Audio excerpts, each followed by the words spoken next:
Hello everybody, welcome back to my channel. This is a very different kind of video. I mean, it is very much what I used to do before all my videos about grief and everything.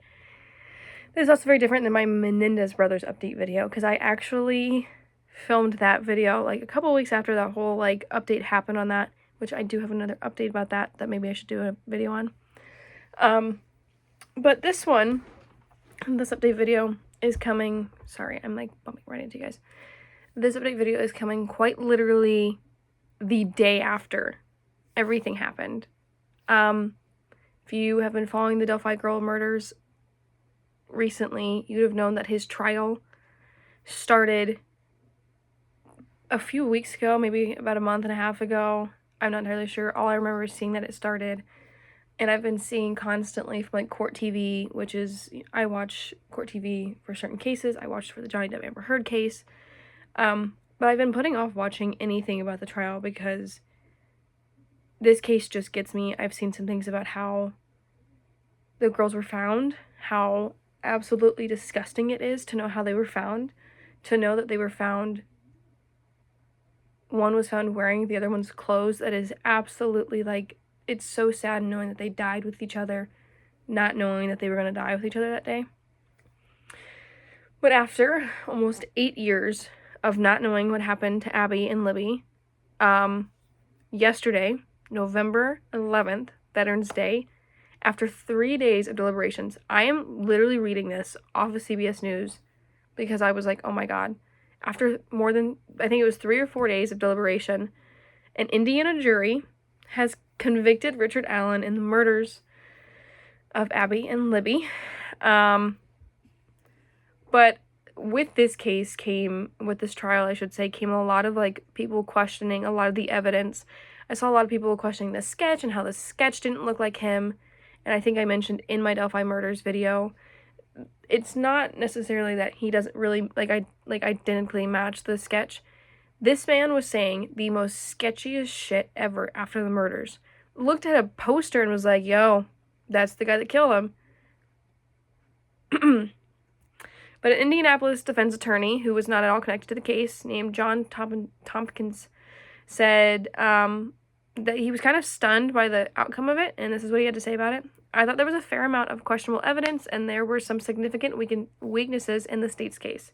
So I thought a not guilty verdict was a real possibility. I'm from Indiana. I'm the same age as these girls should be. I vividly remember right after the murders, everybody in Indiana was kind of on edge. I was in 2017. I'd have been literally at the end of 7th grade, and I remember like having to walk from the junior high to the high school to do something for my teacher, my study hall teacher, and she was terrified to let me go by myself, so she made me take a friend with me because the murderer was still on the loose. And here we are, 7.5, almost 8 years later, he is convicted. But he was seen very pale and wide-eyed in court, had his Bible with him as the verdict was announced. He showed no visible reaction as the verdict was announced to him, but later turned back to his family and appeared to ask, "Are you okay?" His wife, Kathy, wept and appeared almost unable to stand after the verdict, which, I mean, how would you feel knowing that your husband killed 2 teenage girls? And not only this, he is literally confessed like multiple times over the phone to his mother and his wife, and everybody's saying that he didn't do it. But I saw a TikTok this morning, hence why I made the video, and I screenshotted it so I'd remember to do it. To know that after almost 8 years, this man has finally been convicted. He's going to be sentenced on December 20th, and he faces up to 130 years in prison. This man will spend the rest of his life in prison because he decided one day he was going to kill 2 teenage girls.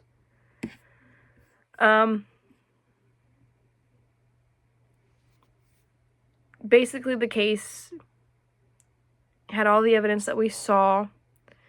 I mean, the video, which is a grainy cell phone video recorded, I mean, the audio recording of his voice, the multiple, like, confessings to killing in person, on the phone, and in writing. And, I mean, in one phone call, like, one of his recorded phone calls, he literally told his wife, I did it. I killed Abby and Libby. You're going to sit here and tell me that there were people who were still not convinced he killed them, even with all these confessions piled up into one. However, like, his defense team doubted the confessions with witnesses. They had a psychologist who said that he was delirious and psychotic after months in solitary confinement, which I do remember them, I think I said in my video, that he was put in solitary more for his well-being because they thought he was suicidal. I believe I said that. Maybe I cut that out. His defense also argued that there was no physical evidence tying him to the murders, saying that no witness explicitly identified him as the man seen on the hiking trail or bridge the afternoon that both girls went missing.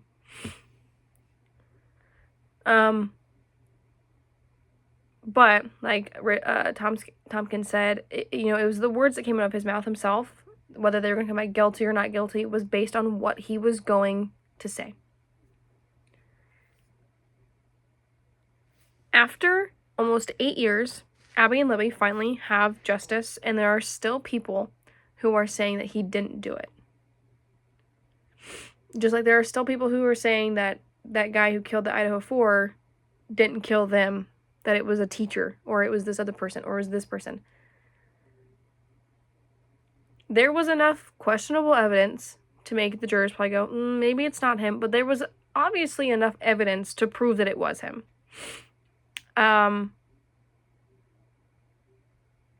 Like I said, I'm from Indiana.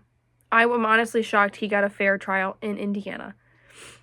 I'm shocked they had to go out of his county for the trial. At one point, I thought they were doing it in Allen County, which is kind of north of Indiana. What am I trying to say? Northern Indiana-esque. My thing is this. He went on to kill them. And then in 2022 or 2021, he was arrested. 17, 18, 19, 20, 21, 22. 22, he was arrested. For 5 years, he lived in Delphi, and he worked at a local pharmacy. This man went on to kill 2 girls, left their bodies there, and then went on to live his life like he had been for the last 40-some years. To me, that is not fair that he gets to live his life out and about for 5 years, and they don't even get to live their lives. They didn't get to graduate high school. They didn't get to go to prom. They didn't get to do their driver's license. They didn't even get to do their permit test. They didn't even get to do anything that a normal teenager does. Because he killed them. He took their lives from them, and that is not fair. But I wanted to make this update video because as somebody who was very engrossed in the case and very much felt very affected by the case, because like I said, I am the same age that the girl should be. It is very difficult to understand how somebody could take a 13-year-old and a 14-year-old's life. Abby was 13 and Libby was 14. So, like, how do you look at 2 girls and go, I'm going to kill them? I mean, all the evidence, it took them like five years to have all the evidence to kind of point towards Richard Allen, and it took them a month, maybe a month and a half, to find him guilty. They had enough evidence to find this man guilty, and everybody wants to say that he still didn't do it. Like I said, he faces up to 130 years in prison. That is basically a life sentence for him. I thought I saw somewhere that he was convicted on 4 charges of murder, hence why the 130 years is there. But yeah, thought I'd make an update video on the Delphi girls for you guys, and I'll see you guys later.